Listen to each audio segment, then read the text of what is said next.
guys, and welcome back to another video. Today we're going to be looking at a scenario where Asia and Africa go to war. So I've done Europe and Africa, I've done Europe and Asia, I've done North and South America, and today we're going to be doing Asia versus Europe. So it's going to be similar to what happened when I did Europe versus Africa, where Asia is going to be pushing into the continent and colonizing it. So of course, I'm not trying to say anything about that. This is just a scenario in which Asia wants to expand and that the target is Africa. So let's go and begin with a naval landing over here on the other side of the Red Sea in Egypt. Egypt is one of the most powerful countries in Africa, but Asia needs to set up to control the Suez Canal as soon as possible to resume trade with Europe, which will be much better for them. Also, I should say Asia looks a lot larger here, but when it comes right down to it, this is useless. All of this is useless. And this is useless. This is worse for them. This and this is terrible for them. So this is really what Africa's fighting here. All of this stuff that I colored in orange. Yeah, no offense if you're from any of those countries. I mean, Russia, obviously, just that their most important part is over here in the European half. So this is mostly Siberian. Central Asia, like, it's just, nobody lives there. Nobody at all. Mongolia, least densely populated country in the world. Syria, civil war. Same thing with Yemen. They're just not doing Asia any favors, if at all. Oh, nope, meant to color them in red. But that's besides the point. I'm just trying to show you what Africa's really up against here. But in the end, the red team does have some Middle Eastern powers like Iran, Saudi Arabia, and Turkey. They have China, they have India, they have Japan, they have South Korea, the Philippines, Indonesia, Vietnam. They have Pakistan. So they still have a lot of very powerful countries. With that, though, Asia continues their advance into Egypt, getting full control over the Suez Canal, pushing across, capturing Alexandria. They capture Cairo, and begin to push down the Nile River. This pretty much capitulates the entire country of Egypt as they begin to push down both coastlines as well. And this is mostly just Israeli, Saudi Arabian, and other Middle Eastern troops, as a lot of Asia's divisions are still over here. Pakistan is about here, China is about here, India is also around central Iran.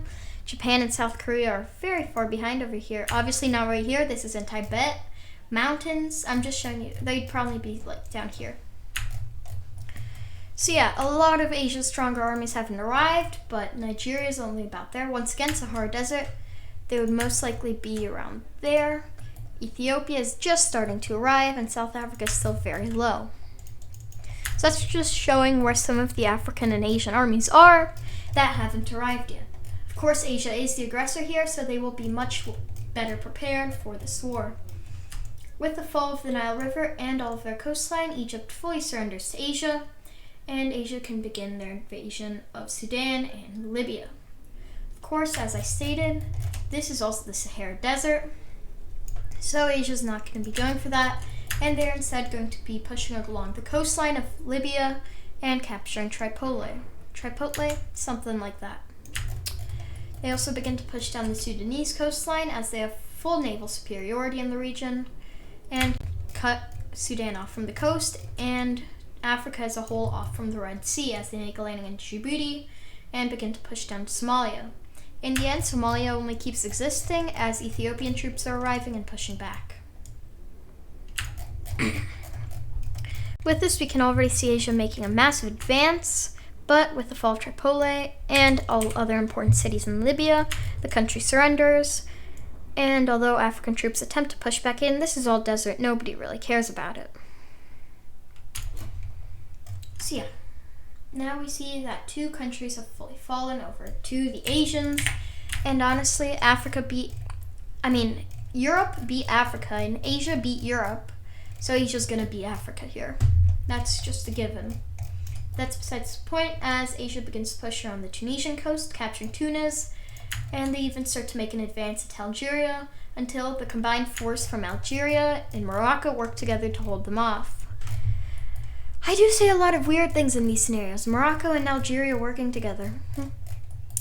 Does happen, I guess. With that though, Tunisia is completely surrendered, allowing Europe to push around a bit. and they continue their advance into Algeria, although it is slowed down by more African troops arriving and even starting to push the Europeans back. Down here in Sudan, the Europeans begin to push down the Nile, but Sudan is not a country to be taken lightly and actually managed to hold them off. About halfway through, together with, oh my god, why am I saying this? South Sudanese troops. South Sudan and Sudan working together. Somalia and Ethiopia working together. All these countries just sound so wrong to me. But that's fine because Asia is continuing to push along the coast and they have the full advantage as Ethiopia is attempting to fight back, but they honestly see no point in holding down Somalia. It is not very well developed and is not helping the African war effort at all.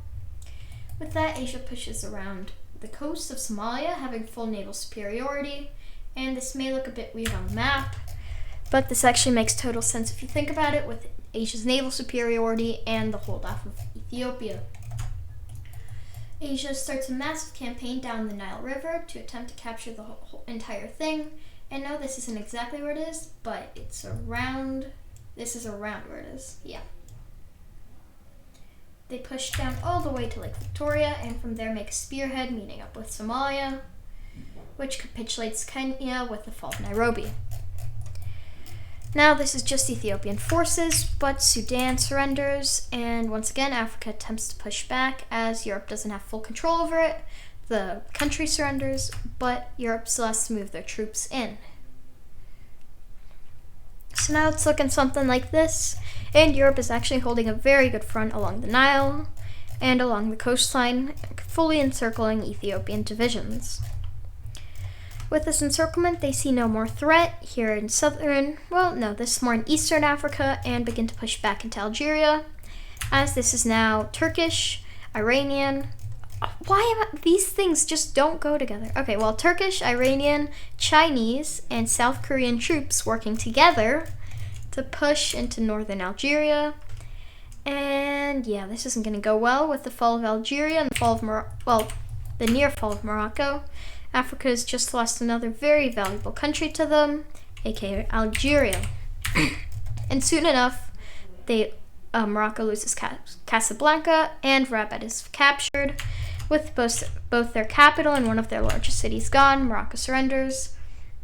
And here European troops were much better prepared, and Africa has a very hard time pushing back in. They also begin to push into Western Sahara, who does not show much of a threat, as they make island hoppings. Is this Cape Verde? Might be Cape Verde. Are those the Spanish islands? No, those are. I don't know all the random African islands down there. Sao Tome and Principe, I know that. And then Seychelles is like over there. I know there are a lot of African islands that are there somewhere. Also, these are Portuguese. I don't know, they're all there. That's the point, and Asia's starting to island hop. From there, they also begin to push into Ethiopia, as Ethiopia is attempting to fight back, but overall, even the mighty Ethiopians cannot stand Asia's onslaught. Right here, we have a combined force from Saudi Arabian and Indian forces, and honestly, Ethiopia, they're going to try and hold out, but against both, as I said, Saudi Arabia and India, they cannot do so. With that, all of Central Asia teams up under Pakistan's rule to attempt to push down into the DRC. This is started, and Uganda actually falls, which is a decently important country. A lot of people actually live there for its size. Then again, a lot of African countries like Burkina Faso. No, it's Uganda. They have like 80 million people. The DRC has like 86 million people. I don't know, I'm getting the populations mixed up. But the point is, Pakistan and Central Asian nations, along with some Middle Eastern help, are beginning to push into the DRC. This is going incredibly well until eventually they meet the full DRC's army, although Burundi and Rwanda are left unprotected, and all of Lake Victoria is captured.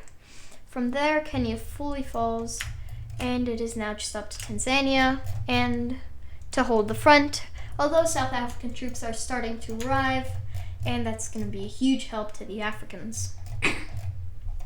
From here, though, the Europeans start another encirclement, and that is a lot of Middle Eastern and more over here. No, these are more like Southeast Asian troops, Vietnam, Thailand, Myanmar, down here in Indonesia, in the Philippines, etc., Malaysia.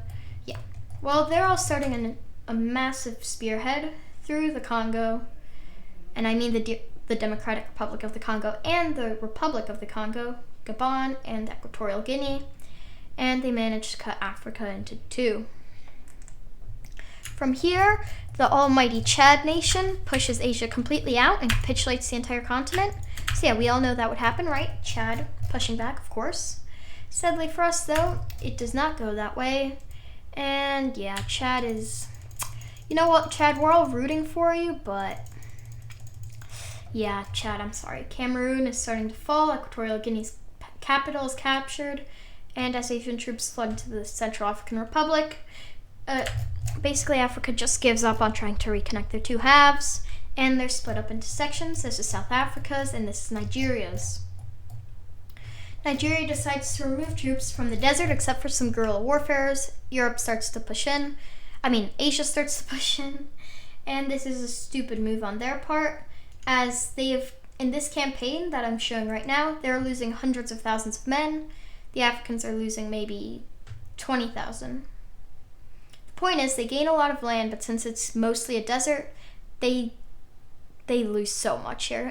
It was not worth it at all. On a map, it looks like it was great, but it's really not. Let's be honest here. With that, Asian troops begin to push into southern Chad and capitulate the CAR, Central African Republic. From here, they push back into Sudan, and all of southern Chad falls, which is the more important parts of the country. And with that, a lot of the Sahara is abandoned, as it's completely useless land. Let the Europeans push in and kill themselves, because why not? From there, they begin to push into the populated parts of Niger, which are just over here with Nigeria, and in this section. And with the fall of that, they begin to push down Mauritania's coastline.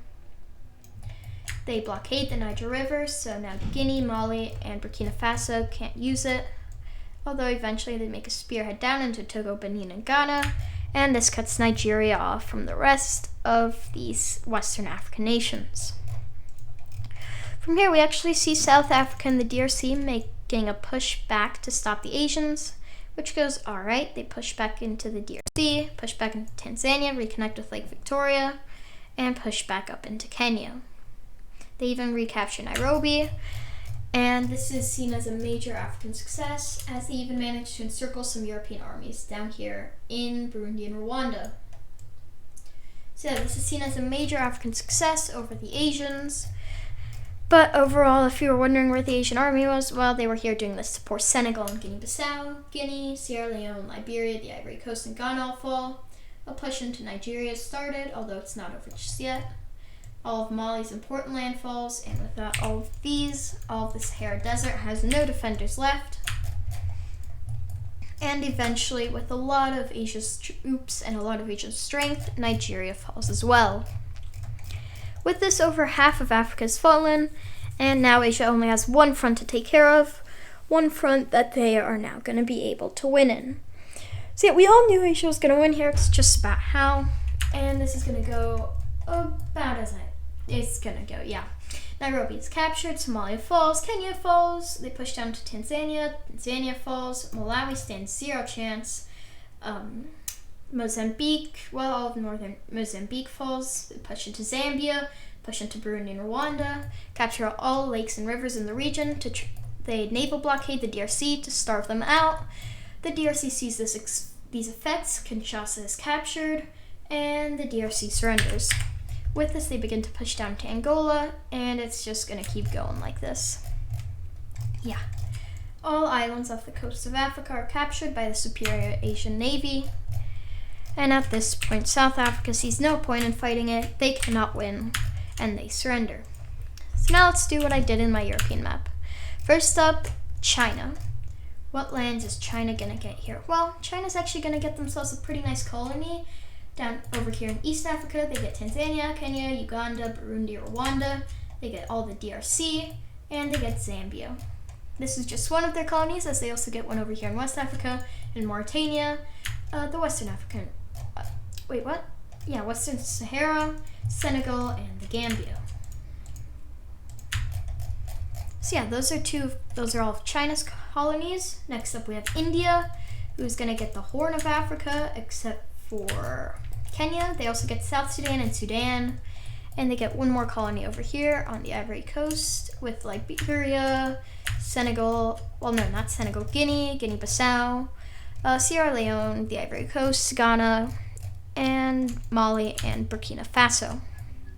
From here, they connected up with Niger and Chad, and those are the Indian colonies. Next up, we see Japan getting their colonies, which of course they're going to get some good ones as their navy is strong enough to do so. They get South Africa, Lesotho, Eswatini, Mozambique, Malawi, Madagascar, Zimbabwe, Botswana, Namibia, and Angola. Except for this tiny piece of Angola that's ceded over to China. With that, over here, we see a new colony, which is going to be for... who gets that colony? Let's give it to Russia. This isn't all of Russia, but in real life, they'd probably just unite. So Russia's going to get a small colony over here with Nigeria, although they do not have the strength to take any other lands. Turkey gets a small colony up here in northern Africa. Iran also gets themselves a small yet useful colony over here in Morocco. And the last one goes to Saudi Arabia. No, wait, actually, no. I forgot about Pakistan. Iran, you don't get any colonies. Iran, you get no colonies.